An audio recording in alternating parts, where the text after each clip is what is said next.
L'exaptation, vous savez, je vous en ai parlé dans l'épisode numéro 2. Always look on the bright side of life. Et j'avais envie de revenir dessus pour vous donner un peu d'autres exemples que celui des plumes. Alors bien sûr, je vais vous en donner que quelques-uns. Je voulais vous parler des poumons qu'on trouve chez les sélacantes. L'apparition des poumons chez les premiers poissons pulmonés qui vont donner la branche des vertébrés qui va sortir de l'eau. Avant qu'ils sortent de l'eau, ils avaient déjà des poumons. Des poumons un peu différents. Les poumons, c'est un organe extrêmement complexe, extrêmement abouti. Ils avaient une version...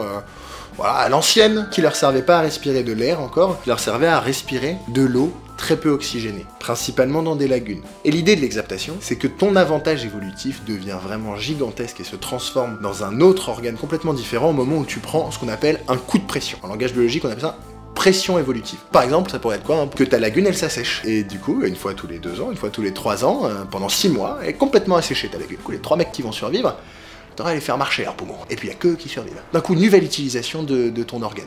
Ça marche aussi par exemple si on considère que les hommes ont commencé à avoir la bipédie dans un contexte arboricole, ce qui est pas sûr du tout. Si on considère ça, on peut se dire que le moment où la forêt a disparu et qu'ils ont dû se barrer parce qu'il y avait un grand moment de sécheresse et de déforestation, et ben ceux qui ont réussi à marcher, ils ont survécu, ceux qui n'ont pas réussi, ils ont tous crevé. Ça c'est par exemple un autre coup de pression évolutif. Et on trouve chez les poissons pulmonés un seul exemple, l'exemple du sélacant, qui a encore sur lui ses poumons. Le reste des poissons pulmonés a disparu. Voilà, mais il pourrait très bien en rester, il n'y a pas de raison particulière qui fait qu'ils ont tous crevé, mais ils ont tous crevé. Et ceux qui n'ont pas crevé, ils ont des vrais poumons maintenant.